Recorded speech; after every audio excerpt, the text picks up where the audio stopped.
Well, Prime Minister Anthony Albanese outlined his plans for AI in Australia today, covering everything from data centres to copyright and our sovereignty. Here's what he had to say at his press conference.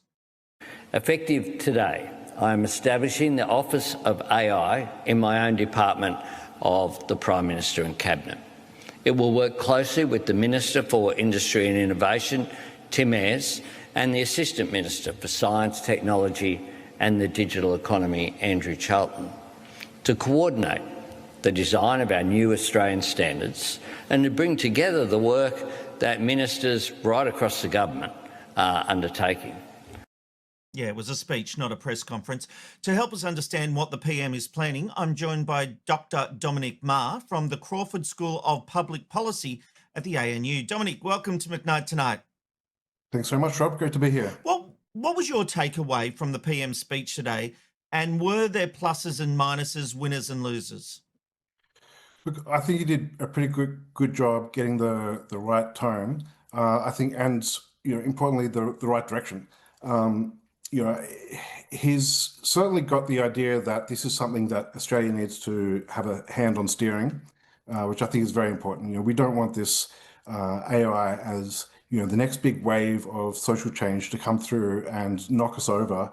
This is something that Australia should be surfing essentially and going in our own direction, making sure that it comes with us. So I think he's really got that part of it down right. Some of the other parts, he's got this issue where Labor's been in a bit of a fight over, should it be individual ministers in charge or should there be a centralised legislation? He seems to have come to a bit of a compromise on that, where it's a little bit of both.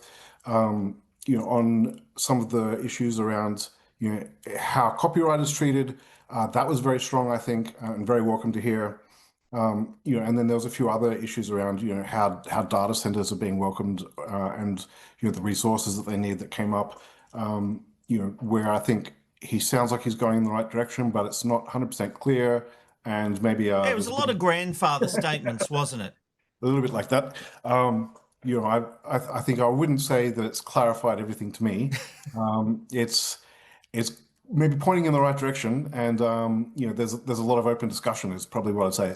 It's really been the starting gun maybe on a lot of consultation over the next 6 months or so. No, politicians love consultation. Let's go to the part of the PM speech where he announced what his Office of AI will be overseeing. This is about building Australians' confidence and trust in AI and our nation's capacity to manage it, ensuring that our national interests and our national security are protected, and providing the certainty for growth, for jobs and for investment. Setting the terms means that we can put in place the strongest possible protection for Australian artists and Australian media. What will big tech think about the fact we've got an Office of AI and Australia having a strong set of rules? Are they strong enough, and will they deter investment perhaps? I don't think so. I don't think anything's going to deter investment too much at the moment. They've got such a head of steam up them. Anthropic. Why do they want to come to Australia? Yeah, well, I think the PM outlined it. This is a place where it's politically pretty stable. It's militarily not under threat.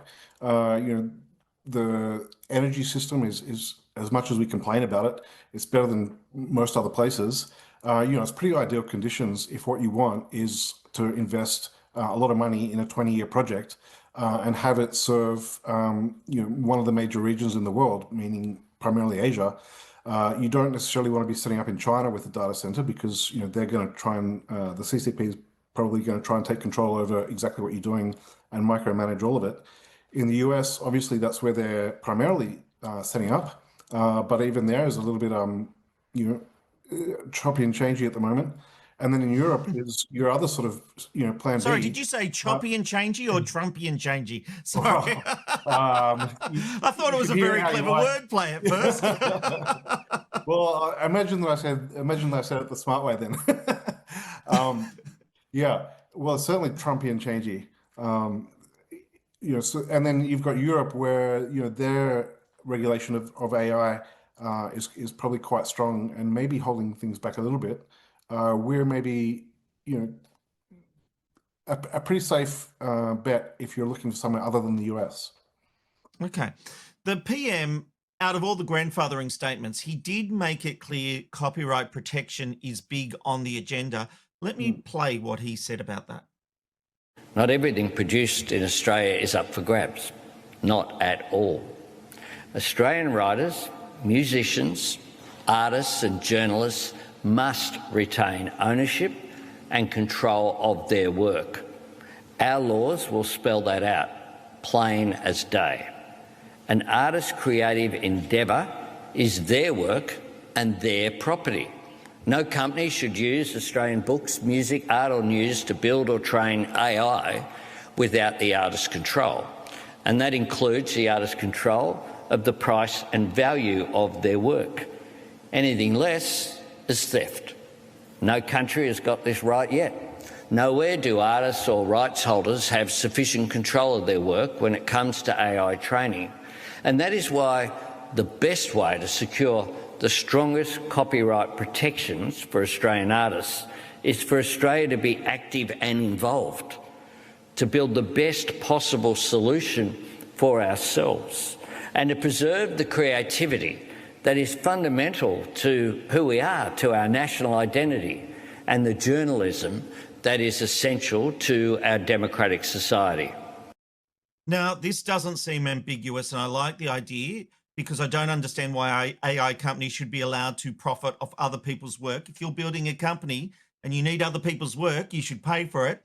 But I've got to assume this won't go down with those AI companies who have been trying to get us to reduce our copyright protections with the promise of building data centers here. Yeah, well, look, I completely agree with you. I thought he nailed that. That was the right approach. And as you say, if you want to use other people's work as input into your business, you should pay for it. That's a pretty simple standard, and that's the way, that's the law in Australia. One of the big things I think that we need to be doing is making sure that, we've spent decades working out how to have a pretty decent country here and a pretty fair country, as much as it's not as good as we might wish. We've put a lot of work into getting things roughly right, and you don't have a new technology come along and then you say, oh, all of a sudden all of our rules around how to do fair trading, you throw them out the window. That's crazy, right? You don't, if someone works out how to have a forklift, you don't say all of our safety rules around how to move boxes around a factory are suddenly irrelevant because we've got this new technology, right? You work with it, you make it work with a way that according to your standards, and I think that should apply to copyright as well. But and will to AI as well. that stop investment with the data centers coming to Australia? Would that be a cutoff point for these big AI firms who are relying on scraping the internet and just taking whatever they can? Look, I can't imagine. I mean, how big are these firms? They're enormous. And the Australian journalism sector, as wonderful as it is, it's not the size, financial size as AI, right? It's not going to really, if they had to pay for journalism, they're not going to collapse, right? It's not that expensive. I think our local newsrooms might disagree, but that it's not that expensive. But look, there's been a lot of discussion about what we might have to give up to big tech. We've just mentioned copyright, where he's drawn a line in the sand. But what might we have to give up to get big tech to bring their money to Australia to build data centers?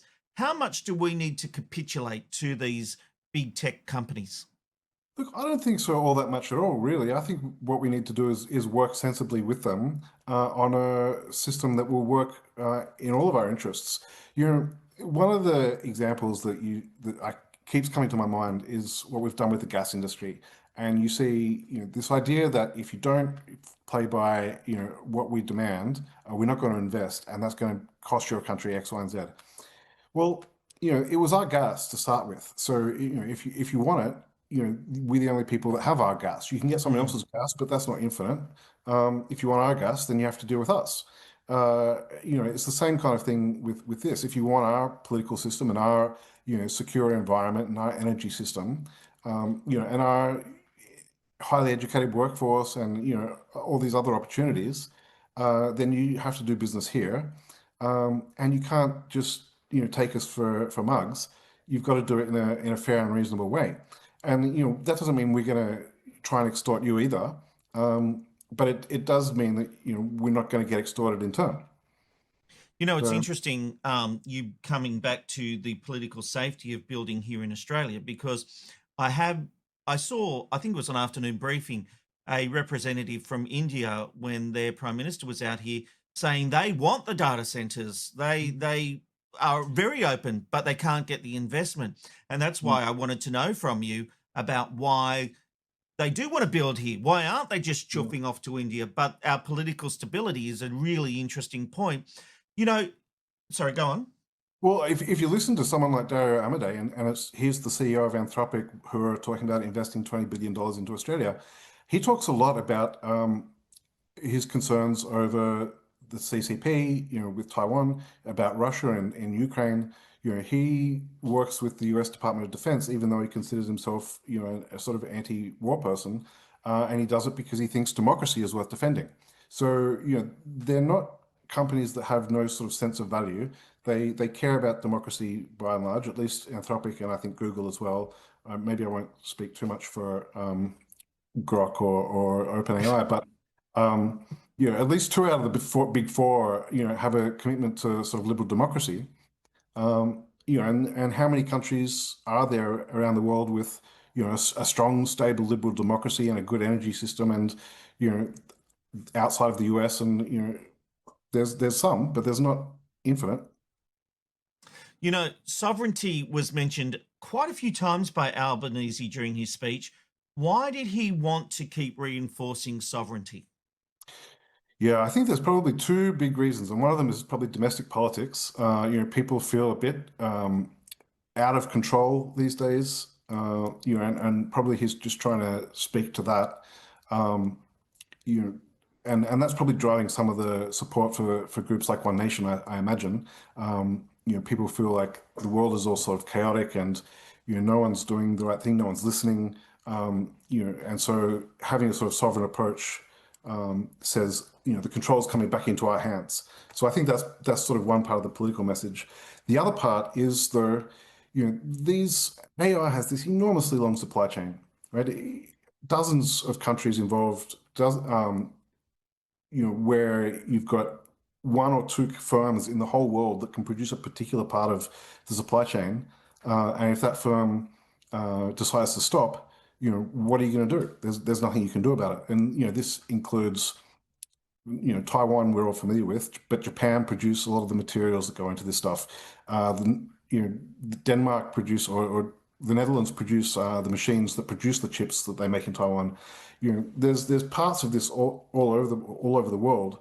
It's not a system that is easy for anyone to control. It's a system that's easy for many people to break. I think having a bit of a sense that we've got a stake over how it's managed is very important. And then the other one is, we've seen with US President Trump, he does this business of saying, if you're not working the way I say, then you're not working at all, right? And he bans Mythos, I think, Fable, I think it was, that came out, Anthropic's sort of latest big thing. And he said you can't serve that to any non-Americans, right? And so they had to shut it down entirely because half of their staff were non-Americans, so they can't even produce it. So when you've got people like Trump who are clearly using their leverage over AI for political goals, right? Not even for their national interest, for their sort of naked political interest, then that's a situation where we're being exposed to a lot of potential coercion that we're not very comfortable with. And we've been familiar with that a bit from China recently. We don't want to experience it through AI from a range of other countries. Dr. Dominic Meagher from the Crawford School of Public Policy at the ANU. Fascinating insights. Thank you so much for joining us on McKnight Tonight. Pleasure. Thanks very much, Rob.